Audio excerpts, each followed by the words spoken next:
Have you ever felt just completely stuck? Like you're doing all the right things. You're praying, you're working hard, but it feels like absolutely nothing is changing?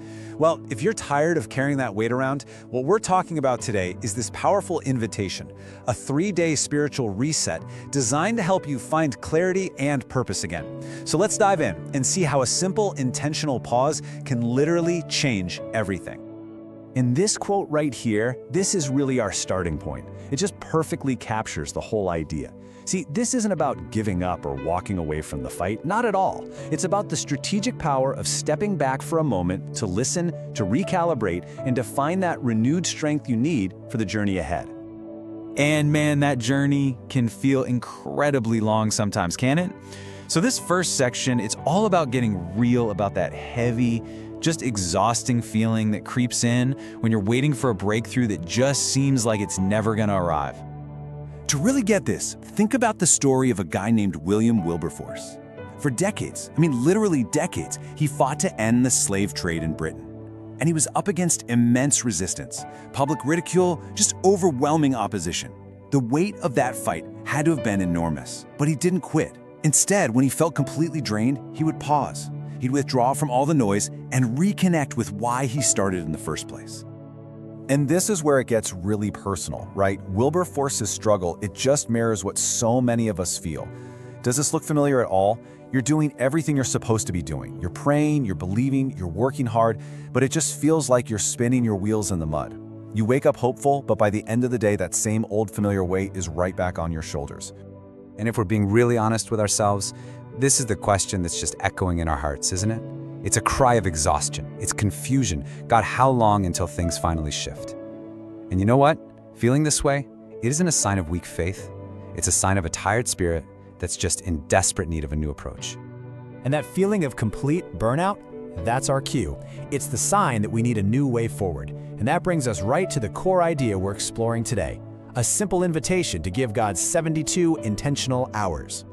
So here's the proposal. What if this period that you've been calling waiting is actually preparation?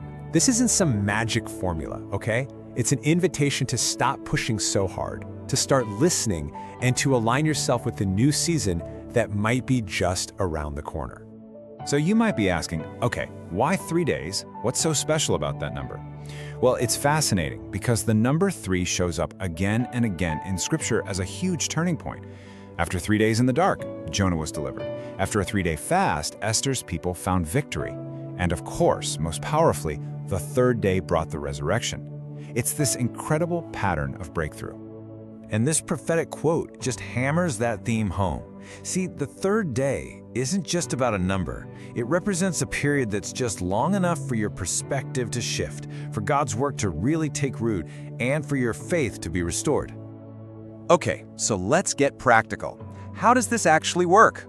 Well, it all starts on the very first day, and day 1 is all about one thing, and one thing only.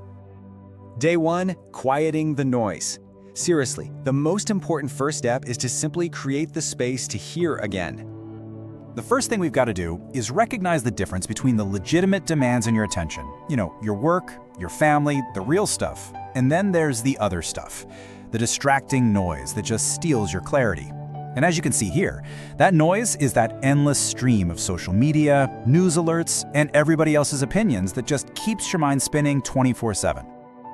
So, your focus for day 1 is simple, but it's not easy. Step away from as much of that noise as you can. Put your phone down for a while. Seriously, put it in another room. Find a few moments to just sit in the quiet. And in that stillness, your only job is to ask this one simple question. And then just listen. Let your thoughts finally settle. All right, so once you've carved out a little bit of quiet space for yourself, you're ready to transform how you communicate. This is where we move from a place of anxiety into a place of true openness. And that brings us to day 2. This is where the focus becomes a fundamental shift in how you pray. Now just look at the contrast here. This is huge. So often our prayers are just a list of demands, right? They're fueled by our frustrations. Fix this, change that. Why is this still happening? But on day 2, the invitation is to shift from that to a prayer of listening. Instead of telling God what to fix, you ask, what am I missing here? Show me the path I'm not seeing. That posture invites a kind of revelation and insight that just pushing harder could never produce. So, after quieting the noise and shifting your prayer, we come to the final, and maybe the most powerful day of preparation.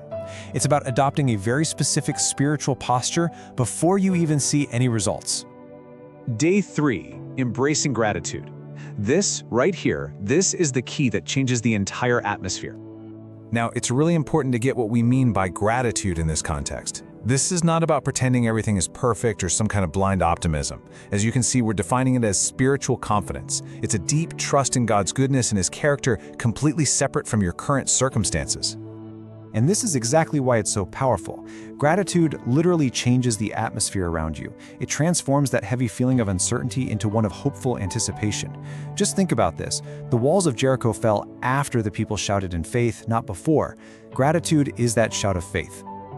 Okay, now that we have the framework, it's time to actually make a commitment. Your breakthrough doesn't have to wait for some perfect moment. It can begin right now, the second you decide. So if any of this is resonating with you, you can make this commitment right now. Let's just walk through this prayer of intention together. You start with just honest surrender, acknowledging the burdens, the details, the weariness that you simply cannot carry on your own anymore. And next, you hand it over.